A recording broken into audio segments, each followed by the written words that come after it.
नमस्कार दोस्तों, आप लोगों का बहुत बहुत स्वागत है आपके अपने channel Surya science classes UP 36 पर।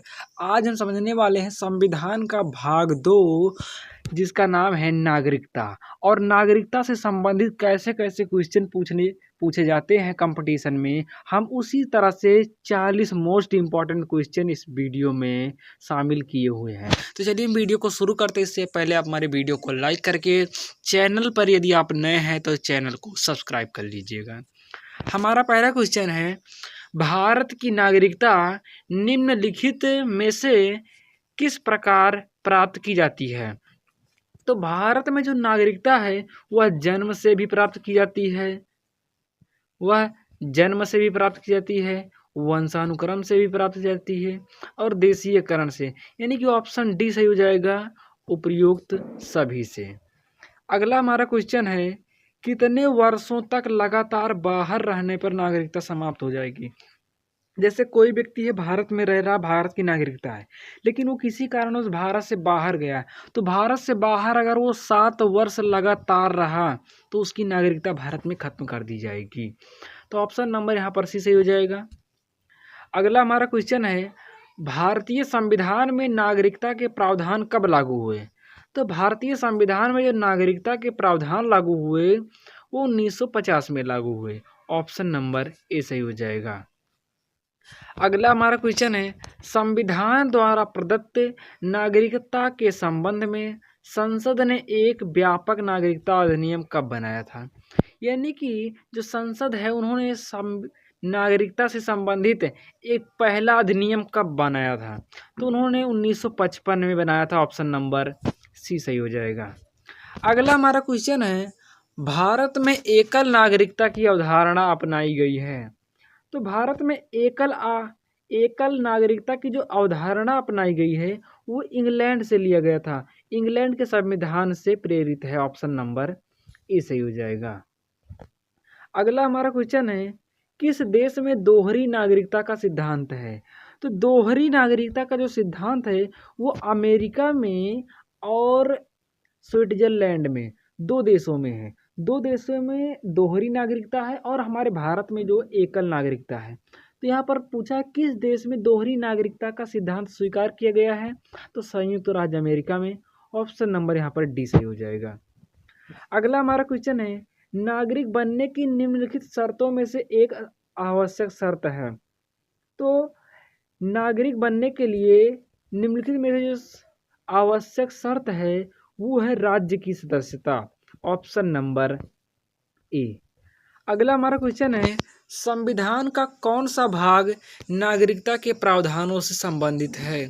तो संविधान का भाग नंबर 2 जो है वो नागरिकता के प्रावधानों से संबंधित है। ऑप्शन नंबर यहाँ पर सी सही हो जाएगा। अगला हमारा क्वेश्चन है, दोहरी नागरिकता निम्नलिखित में से किसकी विशेषता है? तो जो दोहरी नागरिकता है वो संघीय सरकार की व्यवस्था है, एकात्मक सरकार की व्यवस्था है। ऑप्शन नंबर यहाँ पर बी सही हो जाएगा। अगला हमारा क्वेश्चन है, भारतीय संविधान द्वारा प्रदत्त नागरिकता के संबंध में संसद ने एक व्यापक नागरिकता अधिनियम कब बनाया था? यानी कि संसद ने नागरिकता से संबंधित सबसे पहला अधिनियम कब बनाया था? तो 1955 में बनाया था। ऑप्शन नंबर यहाँ पर डी सही हो जाएगा।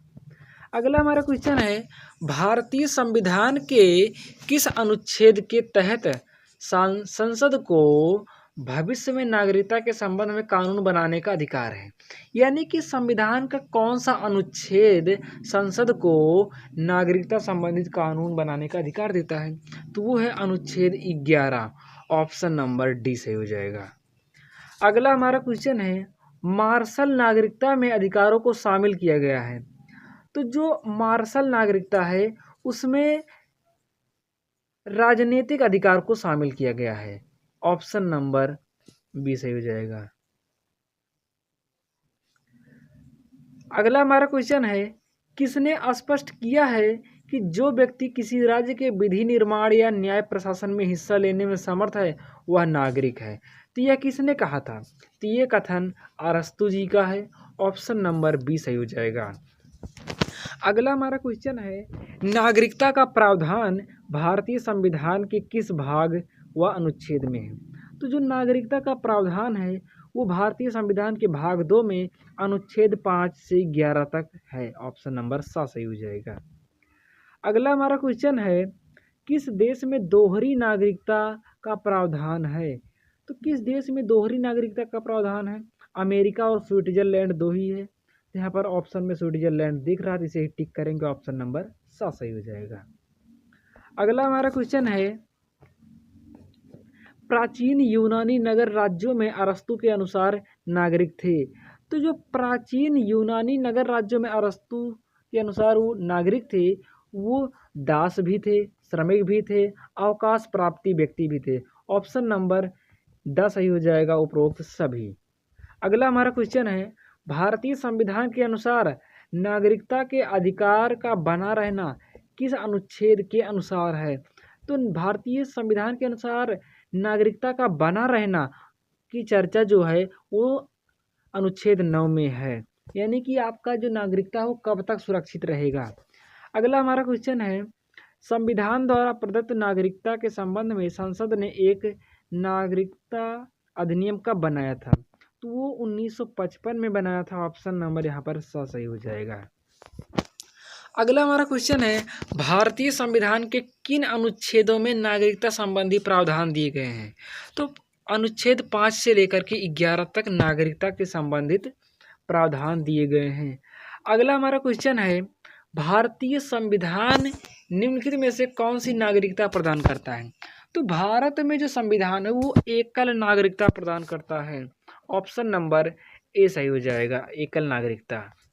अगला हमारा क्वेश्चन है, किस अनुच्छेद के तहत संसद को नागरिकता के संबंध में कानून बनाने का अधिकार प्रदान किया गया है?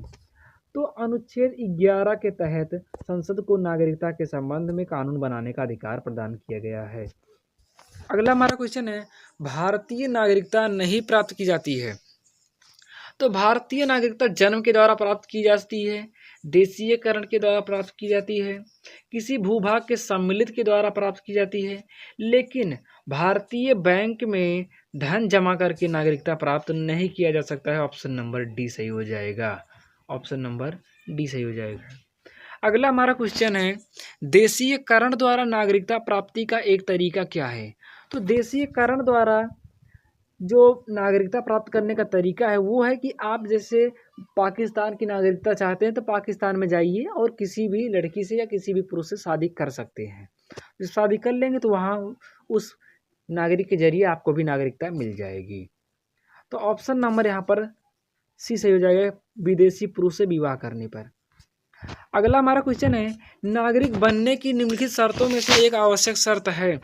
तो नागरिक बनने के लिए निम्नलिखित जो शर्तें हैं उनमें से एक आवश्यक शर्त है राज्य की सदस्यता। ऑप्शन नंबर ए सही हो जाएगा। अगला हमारा क्वेश्चन है, पाकिस्तान में आकर भारत में नागरिकता प्राप्त करने संबंधी प्रावधान का वर्णन निम्नलिखित में से किस अनुच्छेद में वर्णित है? तो अनुच्छेद 6 में वर्णित है। ऑप्शन नंबर ए सही हो जाएगा। अगला हमारा क्वेश्चन है, एक व्यक्ति नागरिकता के अधिकार कैसे खो सकता है? एक कारण हो सकता है। तो नागरिकता खोने का क्या कारण हो सकता है?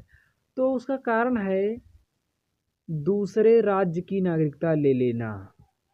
ऑप्शन नंबर बी सही हो जाएगा।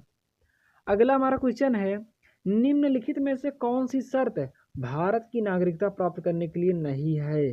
तो अधिवास, वंशाक्रम, पंजीकरण, ये तीनों नागरिकता प्राप्त करने के लिए आवश्यक शर्त है, लेकिन संपत्ति स्वामित्व ये आवश्यक शर्त नहीं है। ऑप्शन नंबर डी सही हो जाएगा। अगला हमारा क्वेश्चन है, निम्नलिखित में से कौन सी शर्त भारत की नागरिकता प्राप्त करने के लिए नहीं है? ये तो वही क्वेश्चन दोहराया जा रहा है। अगला क्वेश्चन है, नागरिकता प्राप्त करने व खोने के विषय में विस्तार से चर्चा की गई है। तो नागरिकता प्राप्त करने व खोने में जो विस्तार से चर्चा की गई है वो संविधान के भाग 2 में की गई है। Option number A. अगला हमारा क्वेश्चन है, किसी व्यक्ति की भारतीय नागरिकता निलंबित की जा सकती है। तो भारतीय नागरिकता जो निलंबित की जा सकती है, ऑप्शन नंबर पहले हम एक पढ़ते हैं, यदि कोई व्यक्ति स्वेच्छा से दूसरे दूसरे देश की नागरिकता ग्रहण कर ले, ये सही है, ये सही है।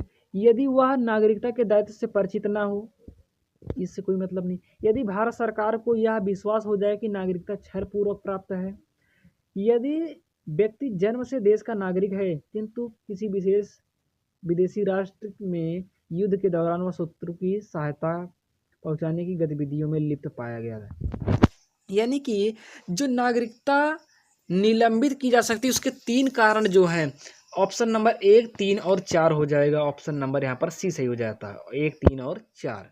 अगला क्वेश्चन है, ऐसे सभी व्यक्ति ... या उसके पश्चात भारत में जन्म ग्रहण किया हो उन्हें जन्मजात भारतीय नागरिक समझा जाएगा।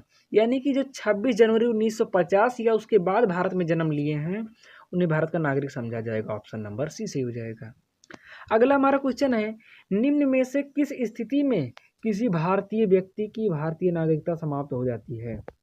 तो इनमें से त्यागने पर, पर्यायवसन पर, वंचित किए जाने पर, यानी कि तीनों स्थिति में भारतीय नागरिकता समाप्त हो सकती है। ऑप्शन नंबर डी सही हो जाएगा। अगला हमारा क्वेश्चन है, निम्नलिखित में से किस स्थिति में किसी व्यक्ति को भारतीय नागरिकता से वंचित नहीं किया जा सकता है? तो चुनाव के समय पर, यानी निर्वाचन के दौरान, आपातकाल के दौरान और युद्ध के दौरान, इन 3 ऐसी स्थितियां हैं जिसके दौरान किसी व्यक्ति की नागरिकता रद्द नहीं किया जा सकता। ऑप्शन नंबर डी सही हो जाएगा। अगला हमारा क्वेश्चन है, भारतीय संविधान के अंतर्गत भारत के नागरिकों को वे कौन से अधिकार प्राप्त हैं जो गैर नागरिकों को प्राप्त नहीं हैं? तो संविधान के अनुच्छेद 15, 16 और 19 के अंतर्गत जो अधिकार मिले हैं वो अधिकार केवल भारतीयों के लिए है, भारत के बाहर के लोगों के लिए नहीं है। ऑप्शन नंबर सी सही हो जाएगा। अगला हमारा क्वेश्चन है, भारत में रहने वाला ब्रिटिश नागरिक दावा नहीं कर सकता है। तो जो भारत में रहने वाला नागरिक है वह व्यापार और व्यवसाय की स्वतंत्रता का दावा नहीं कर सकता। ऑप्शन नंबर ए सही हो जाएगा। अगला हमारा क्वेश्चन है, नागरिकता निम्न में से किन विधियों द्वारा प्राप्त किया जा सकता है? तो वो जन्म द्वारा, आनुवंशिकता द्वारा और पंजीयन द्वारा, यानी कि ऑप्शन नंबर 1, 2 और 3 सही हो जाएगा। लेकिन अनुरोध द्वारा, रिक्वेस्ट द्वारा नागरिकता नहीं मिल सकती है। अगला हमारा क्वेश्चन है, नागरिकता प्राप्त करने के लिए शर्तें निर्धारित करने वाला सक्षम निकाय कौन है? तो नागरिकता प्राप्त करने के लिए जो शर्तें निर्धारित करता है वो है संसद। ऑप्शन नंबर सी सही हो जाएगा। अगला हमारा क्वेश्चन है, किस समिति ने प्रवासी भारतीय दिवस 9 जनवरी को मनाने की सिफारिश दी थी? तो वो है सिंघवी समिति। ऑप्शन नंबर बी सही हो जाएगा। अगला हमारा क्वेश्चन है, कौन सा कथन सत्य है? प्रवासी भारतीय को मतदान का अधिकार है, ये सत्य है। कनाडा में दोहरी प्रावधान है, ये गलत है। मूल अधिकार अनुच्छेद 16 भारतीय और विदेशी दोनों को प्राप्त है, ये गलत है। यानी कि पूछ रहा कौन सा सत्य नहीं है, तो इनमें से कोई भी सत्य नहीं है। ऑप्शन नंबर डी सही हो जाएगा। हमारा क्वेश्चन पूरा हो चुका है। मिलते हैं किसी नेक्स्ट वीडियो में नेक्स्ट टॉपिक के साथ। तब तक के लिए धन्यवाद। जय हिंद, जय भारत।